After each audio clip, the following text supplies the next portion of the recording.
രാഹുൽ മാങ്കൂട്ടത്തിലിനെ ചൊല്ലി കോൺഗ്രസിൽ കലാപം. ഈ ദിവസത്തെ പ്രധാന വാർത്താവിശേഷങ്ങളുമായി ജനയുഗം ടോപ്പ് 10ലേക്ക് സ്വാഗതം.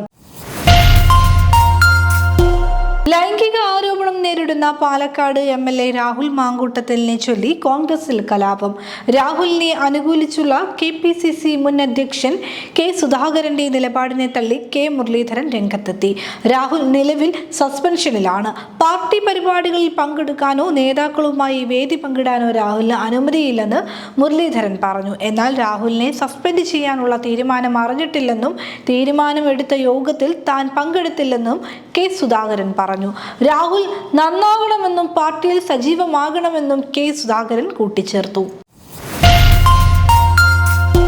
പണമില്ലാത്തതിന്റെ പേരിൽ രോഗികൾക്ക് ചികിത്സ നിഷേധിക്കരുതെന്ന സുപ്രധാന നിർദ്ദേശവുമായി ഹൈക്കോടതി. രേഖകളില്ലെങ്കിലും രോഗികൾക്ക് ചികിത്സ നിഷേധിക്കരുത്. ക്ലിനിക്കൽ എസ്റ്റാബ്ലിഷ്മെന്റ് ആക്ട് അനുസരിച്ച് ആശുപത്രികൾ പ്രവർത്തിക്കണമെന്നും കോടതി നിർദ്ദേശിച്ചു. രോഗികളുടെ ആരോഗ്യനില ഭദ്രമാണെന്ന് ഉറപ്പാക്കേണ്ടത് ആശുപത്രികളുടെ ഉത്തരവാദിത്തമാണെന്നും കോടതി ചൂണ്ടിക്കാണിച്ചു.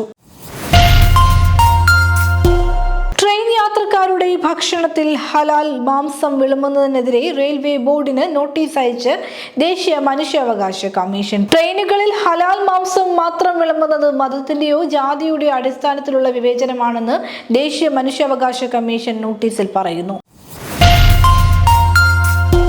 ശബരിമല സ്വർണ്ണക്കൊള്ള കേസിൽ ദേവസ്വം മുൻ അഡ്മിനിസ്ട്രേറ്റീവ് ഓഫീസർ മുരാരി ബാബുവിന് തിരിച്ചടി. മുരാരി ബാബുവിന്റെ 2 ജാമ്യങ്ങളും വിജിലൻസ് കോടതി തള്ളി. 2019 ദ്വാരകപാലക ശില്പങ്ങളിൽ നിന്ന് സ്വർണം കവർന്ന കേസിലെ 2ാം പ്രതിയാണ് മുരാരി ബാബു.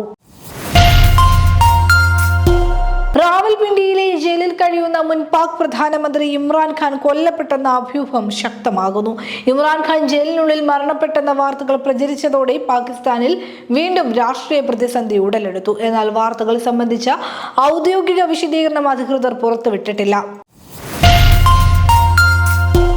ദക്ഷിണാഫ്രിക്കയ്ക്കെതിരായ 2ാം ക്രിക്കറ്റ് ടെസ്റ്റും തോറ്റ ഇന്ത്യ ലോക ടെസ്റ്റ് ചാമ്പ്യൻഷിപ്പിൽ 5ാം സ്ഥാനത്തേക്ക് കൂപ്പുകുത്തി. 2025-2027 ലോക ടെസ്റ്റ് ചാമ്പ്യൻഷിപ്പിൽ ഇതുവരെ 9 മത്സരം കളിച്ച ഇന്ത്യ 4 ജയവും 4 തോൽവിയും 1 സമനിലയും നേടി. ഇതോടെ 52 പോയിന്റും 48.15 പോയിന്റ് ശതമാനവുമായി ഇന്ത്യ 5ാം സ്ഥാനത്തായി. ശശി തരൂരിനെതിരെ രൂക്ഷ വിമർശനവുമായി രാജ്മോഹൻ ഉണ്ണിത്താൻ MP. രക്തസാക്ഷി പരിവേഷത്തോടെ പാർട്ടി വിടാമെന്ന ശശി തരൂർ കരുതേണ്ട. ശശി തരൂരിന് വേണമെങ്കിൽ പാർട്ടിയിൽ നിന്ന് പുറത്തു പോകാം. ശശി തരൂരിന് എല്ലാ പരിഗണനയും പാർട്ടി നൽകിയിട്ടുണ്ട്. കോൺഗ്രസിന് ഗുണം ചെയ്യുന്ന പ്രവർത്തനമല്ല തരൂർ നടത്തുന്നതെന്നും ഉണ്ണിത്താൻ വിമർശിച്ചു. BJP സ്ഥാനാർത്ഥിയും മുൻ DGPയുമായ R ശ്രീലേഖയുടെ പേരിനൊപ്പം IPS എന്ന പദവി തെരഞ്ഞെടുപ്പ് പ്രചരണ ബോർഡുകളിൽ നിന്ന് മാറ്റാൻ തെരഞ്ഞെടുപ്പ് കമ്മീഷൻ നിർദ്ദേശം. തിരുവനന്തപുരം കോർപ്പറേഷനിലെ ശാസ്തമംഗലം വാർഡിലെ BJP സ്ഥാനാർത്ഥിയാണ് R ശ്രീലേഖ. IPS പദവി തെരഞ്ഞെടുപ്പ് പ്രചരണത്തിനായി ഉപയോഗിക്കുന്നത് ചട്ടങ്ങൾക്ക് വിരുദ്ധമായതിനാലാണ് കമ്മീഷൻ ഇടപെടൽ. വടക്കൻ തായ്പേയിൽ ബഹുനില പാർപ്പിട സമുച്ചയങ്ങളിൽ വൻ തീപിടുത്തം. 1-ലധികം ബഹുനില കെട്ടിടങ്ങൾ കത്തിയമർന്നു. 13 പേരുടെ മൃതദേഹം കണ്ടെടുത്തതായാണ് വിവരം. കെട്ടിടം ആളിക്കത്തുന്നതിന്റെ വീഡിയോ ദൃശ്യങ്ങൾ സമൂഹമാധ്യമങ്ങളിൽ വ്യാപകമായി പ്രചരിക്കുന്നുണ്ട്. നിരവധി പേർ കെട്ടിടങ്ങൾക്കുള്ളിൽ കുടുങ്ങിക്കിടക്കുന്നതായും South China Morning Post report ചെയ്യുന്നു. പ്രാദേശിക സമയം ഇന്ന് വൈകിട്ട് 6:22 സംഭവം. 31 നിലകളുള്ള കെട്ടിടത്തിൽ നിന്ന് ആദ്യം പുക ഉയരുകയും പിന്നാലെ തീ ആളിക്കത്തുകയുമായിരുന്നെന്ന് സർക്കാർ വൃത്തങ്ങൾ അറിയിച്ചു.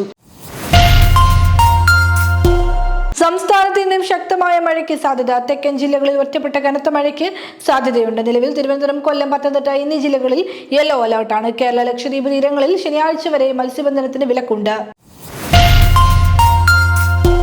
ജനയുഗം ടോപ്പ് 10 ന്യൂസിലൂടെ വീണ്ടും കാണാം. കൂടുതൽ വാർത്തകൾക്കും വിശേഷങ്ങൾക്കുമായി ജനയുഗം വെബ്സൈറ്റ്, YouTube ചാനൽ എന്നിവ സന്ദർശിക്കുക.